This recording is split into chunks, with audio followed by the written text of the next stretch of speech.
Well, folks, wherever you will be watching us from, always just remember this is a Liberian TV network. Like I said, we are still here in Grand Bassa County, and to be precise, district number 3. Though the electoral matter is ongoing, but I'm here to give you a tour for a specific village, and this village have been existing for many years ago. This village had Panama chief, this village had clan chief, they had town chief, and they came to life, and their children are still here to carry on their legacy. So as you can see, this is the entrance of this village. Africa, we are noted for our proud Nigerians, the Ghanaians, the Togolese, the Sierra Leoneans. Whenever it comes to their tradition, they will never forget about their homeland. So this is where I were born. Your correspondent, your reporter, Brother Simeon Smith. This is my hometown. This is where my parents hails from. So I would like for you to see this place of this village. See the face of my homeland. So you see, I'm just going to tour you around. You know, Africa is not just about just Ghana, just Nigeria, but Africa is as large as the continents. So I will give you the actual face look as relate to this village. So like I said, just stay with me. So you see, this is where my own family came from. So after my visit to Grand Bassa, I thought it was to do a stop by here.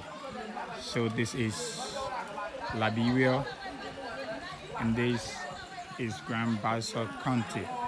So you see, the villages are still existing. So you see how people do the kitchens you see here. They do their farming, they cultivate their rice. When it comes to harvesting, they harvest those rice and then they have a place in there. So they've been kept there for the length of time as they cook on those kitchen. The heat go up there and then have that rice to be dry. So whenever it is dry, when time comes and then they want to eat, they go back there and then they take rest from there, have it well dry, and then they prepare them for eating. So you see the horses, you see the zinc are all here.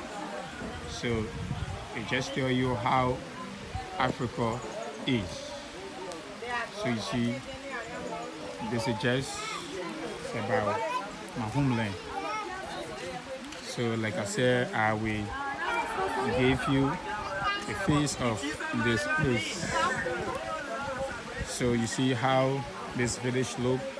There are another town very close to this place, another places all along this place. But I just want you to see how Africa look. And I just want you to see how my hometown is. We all got backgrounds. We all have our roots. So this is where I was before my migration to the state for higher education. So you see this road here is another road that leads to another village, very close to my hometown, and from here to the next village is like 10 to 15-minute walk when you are walking actually, and then you are walking. So this is just about my hometown. So you see, all the kitchens are here. Like I said, they have their rice, place it in here, and then as time go by, they begin to eat them bit by bit until new harvest can begin. So right now, as we speak, they are awaiting another huge harvest. So maybe around October, November, December, and January, they will be going back to do some harvest, and right after that, they will also be brushing as well. So this is the kind of a life our people live here. This is the kind of a life we used to live here before we had the opportunity of requiring education. Today we can be part of your team. So you see houses are here. So you see the kids, the guys, they are all about to cook their food. So you see the guys are cooking for themselves. So this is my hometown. I know many will one day ask where I hail from. So without fear, right, we must be proud of our roots. We must be proud of our roots today. Many of us always forgetting about our roots. But I just want to bring this to our attention that there is nowhere like home. No matter we travel, where we find ourselves, nowhere like home.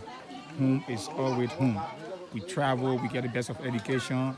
We must always remember our roots. So I thought it was to tell you about my roots. This is where I came from. This is where my parents came from. They gave birth to them here, and they also gave birth to me here, and I must come back. So I thought it was to come back. So rather, they can no longer go in the village, in the bushes for latrine, but they use this place right here for latrine. And as you can see, rather, the place was constructed by those that were here before, and then they went back in the US. So they thought it wise to say, hey, let our mother, let our brother, those younger ones we left back home, stop going in the bushes for latrine. So they rented this building right ahead of you. You go in for bath and you go in to use the restroom. So you see there, it was donated by Sister Etta Moore and Mr. Obadiah Moore. But unfortunately, Brother Obadiah Moore met his untimely death as of last year. So you see what they did, they never forgot about their home. They never forgot about their brother and sister. They never forgot about their roots. Though they are in the US, but they are always proud of their home. And this town is called the Ceedyah Town. This town take the whole clan name. The town take the whole clan name. So it's called the Ceedyah. It's C-E-E-D-Y-A-H. Ceedyah. So you see, houses are being broken down. But yeah, they didn't just stop there, right? So they also thought it was that, hey, we must go back and do some building. So most of the houses you see here are owned by legitimate citizens of this place. So this is where my older parents came from. My late father, his mother came here and gave birth to him, and he was blessed also to live from this place, get to be canon to acquire education, and also pass off to as well. So you see the town is very big. The houses here is close to 30, 20 plus. If we were doing our counter check like a survey, we would tell you we would do 30 to 30 plus. So you see that, you see the cocoa? You see the cocoa there? Cocoa, people come here to also purchase or sing. Whenever it get red, they go and harvest them, keep it under the sun. The sun gets dry very well, and then those that come to buy them, they come here and then buy it per bucket. They got a bucket here that they sell each of those cocoa buckets for something like $300 to $400 Liberian dollars. So if you're saying $300 to $400 Liberian dollars, it's somewhere around the $4 US per bucket.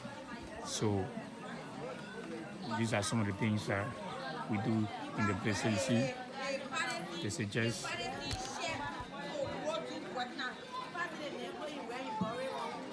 so this is what happened when I visit my hometown. So you see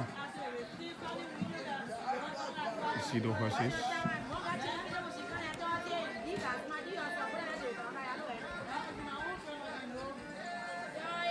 So this is where I came from. Many up there in the US, they came from here as well. And they always looking back home, especially at this Ceedyah Town. So where folks, wherever you will be watching the Liberian TV from, don't forget this is a Liberian TV network. And for me, I'm always proud. Going anywhere telling you how that part of Liberia look. Because this is not just about Monrovia. This is not just about Kiwi Street. This is not just about Broad Street. This is not just about 24th Street, nor Relic or Broadville. But this is about Liberia as large. So we say thank you for leaving your comments. We salute our CEO. And thanks to our viewers, thanks to our followers. Leave your comment, tell us how Africa looks, and we will be proud to respond to your comment. Thank you.